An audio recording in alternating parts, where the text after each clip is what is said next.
ലൂക്കായുടെ സുവിശേഷം 17-ാം അധ്യായം 1 മുതൽ 35 വരെയുള്ള വാക്യങ്ങൾ. ശിഷ്യർക്ക് ഉപദേശങ്ങൾ. അവൻ ശിഷ്യരോട് പറഞ്ഞു, ദുഷ്പ്രേരണകൾ ഉണ്ടാകാതിരിക്കുക അസാധ്യം, എന്നാൽ ആര് മൂലം അവ ഉണ്ടാകുന്നുവോ അവന് ദുരിതം. ഈ ചെറിയവരിൽ ഒരുവന് ദുഷ്പ്രേരണ നൽകുന്നതിനേക്കാൾ നല്ലത് കഴുത്തിൽ തിരുക്കല്ല് കെട്ടി കടലിൽ എറിയപ്പെടുന്നതാണ്. നിങ്ങൾ ശ്രദ്ധയുള്ളവരായിരിക്കുവേൻ. നിന്റെ സഹോദരന് തെറ്റ് ചെയ്താൽ അവന് ശാസിക്കുക, പശ്ചാത്തപിച്ചാൽ അവനോട് ക്ഷമിക്കുക. ദിവസത്തിൽ 7 പ്രാവശ്യം അവൻ നിനക്കെതിരായി പാപം ചെയ്യുകയും 7 പ്രാവശ്യം തിരിച്ചു വന്ന് ഞാൻ പശ്ചാത്തപിക്കുന്നു എന്ന് പറയുകയും ചെയ്താൽ നീ അവനോട് ക്ഷമിക്കണം. അപ്പോൾ അപ്പസ്തോലന്മാർ കർത്താവിനോട് പറഞ്ഞു, ഞങ്ങളുടെ വിശ്വാസം വർദ്ധിപ്പിക്കണമേ. കർത്താവ് പറഞ്ഞു, നിങ്ങൾക്ക് ഒരു കടുകുമണിയോളം വിശ്വാസമുണ്ടെങ്കിൽ ഈ സിക്കിമിൻ വൃക്ഷത്തോട് ചുവടോടെ ഇളകി കടലിൽ ചെന്ന് വേരുറയ്ക്കുക എന്ന് പറഞ്ഞാൽ അത് നിങ്ങളെ അനുസരിക്കും. നിങ്ങളുടെ ഒരു ഭൃത്യൻ ഒഴുകുകയോ ആടുമേയ്ക്കുകയോ ചെയ്തിട്ട് വയലിൽ നിന്ന് തിരിച്ചു വരുമ്പോൾ അവനോട് നീ ഉടനെ വന്ന് ഭക്ഷണത്തിനിരിക്കുക എന്ന് നിങ്ങൾ ആരെങ്കിലും പറയുമോ? എനിക്ക് ഭക്ഷണം തയ്യാറാക്കുക, ഞാൻ ഭക്ഷിക്കുകയും പാനം ചെയ്യുകയും ചെയ്യുന്നതുവരെ അരമുറുക്കി എന്നെ പരിചരിക്കുക, അതിനുശേഷം നിനക്ക് തിന്നുകയും കുടിക്കുകയും ചെയ്യാം എന്നല്ലേ നിങ്ങൾ പറയുക?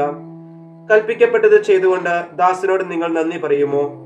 ഇതുപോലെ തന്നെ നിങ്ങളും കൽപ്പിക്കപ്പെട്ടവയെല്ലാം ചെയ്തതിനു ശേഷം ഞങ്ങൾ പ്രയോജനമില്ലാത്ത ദാസന്മാരാണ്, കടമ നിർവഹിച്ചതേയുള്ളൂ എന്ന് പറയുവിൻ.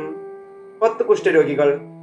ജെറുസലേമിലേക്കുള്ള യാത്രയിൽ അവൻ സമരിയായ്ക്കും ഗലീലയ്ക്കും മധ്യേ കടന്നു പോവുകയായിരുന്നു. അവൻ ഒരു ഗ്രാമത്തിൽ പ്രവേശിച്ചപ്പോൾ അകലെ നിന്നിരുന്ന 10 കുഷ്ഠരോഗികൾ അവനെ കണ്ടു. അവർ സ്വരമുയർത്തി, യേശുവേ, ഗുരു, ഞങ്ങളിൽ കനിയണമേ എന്ന് അപേക്ഷിച്ചു. അവരെ കണ്ടപ്പോൾ അവൻ പറഞ്ഞു, പോയി നിങ്ങളെ തന്നെ പുരോഹിതന്മാർക്ക് കാണിച്ചു കൊടുക്കുവേൻ. പോകും വഴി അവർ സുഖം പ്രാപിച്ചു. അവരിൽ ഒരുവൻ താൻ രോഗവിമുക്തനായി എന്ന് കണ്ട് ഉച്ചത്തിൽ ദൈവത്തെ സ്തുതിച്ചുകൊണ്ട് തിരിച്ചു വന്നു. അവൻ യേശുവിന്റെ കാൽക്കൽ സാഷ്ടാംഗം പ്രണമിച്ച് നന്ദി പറഞ്ഞു. അവനൊരു സമരിയാക്കാരനായിരുന്നു.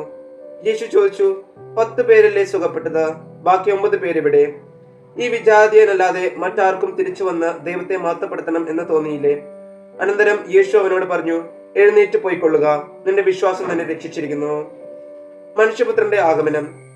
ദേവിരാജ്യം എപ്പോഴാണ് വരുന്നത് എന്ന് ഫരിസേയർ ചോദിച്ചതിന് അവൻ മറുപടി പറഞ്ഞു, പ്രത്യക്ഷമായി അടയാളങ്ങളോടുകൂടെയല്ല ദൈവരാജ്യം വരുന്നത്.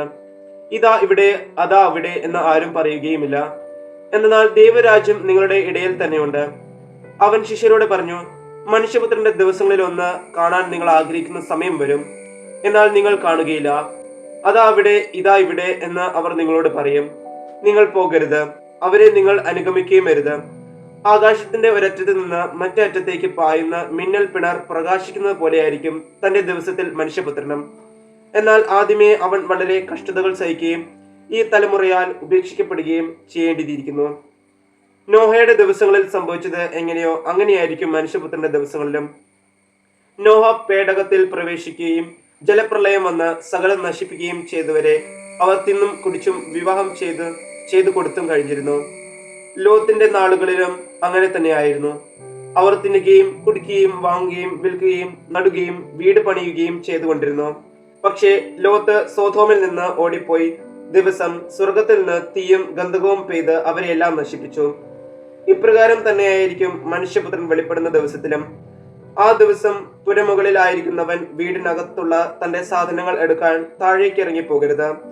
അതുപോലെ തന്നെ വയലിലായിരിക്കുന്നവനും പിന്നിലുള്ളവയിലേക്ക് തിരിയരുത്. ലോത്തിന്റെ ഭാര്യയ്ക്ക് സംഭവിച്ചത് ഓർമ്മിക്കുക.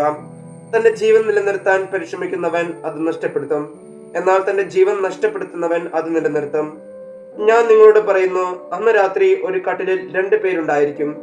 ഒരാൾ എടുക്കപ്പെടും, മറ്റേയാൾ അവശേഷിക്കും. 2 സ്ത്രീകൾ ഒരുമിച്ച് ധാന്യം പൊടിച്ചുകൊണ്ടിരിക്കും. ഒരുവൾ എടുക്കപ്പെടും, മറ്റവൾ അവശേഷിക്കും. കർത്താവേ, എവിടേക്ക് എന്ന് അവർ ചോദിച്ചു. അവൻ പറഞ്ഞു, ശവം എവിടെയോ അവിടെ കഴുകന്മാർ വന്നുകൂടും. ലൂക്കായുടെ സുവിശേഷം 17-ാം അധ്യായത്തിലെ ചോദ്യോത്തരങ്ങൾ. 1-ാം ചോദ്യം, ദുഷ്പ്രേരണകൾ ഉണ്ടാകാതിരിക്കുക അസാധ്യമെന്ന് യേശു ആരോടാണ് പറഞ്ഞത്? ഉത്തരം, ശിഷ്യരോട്.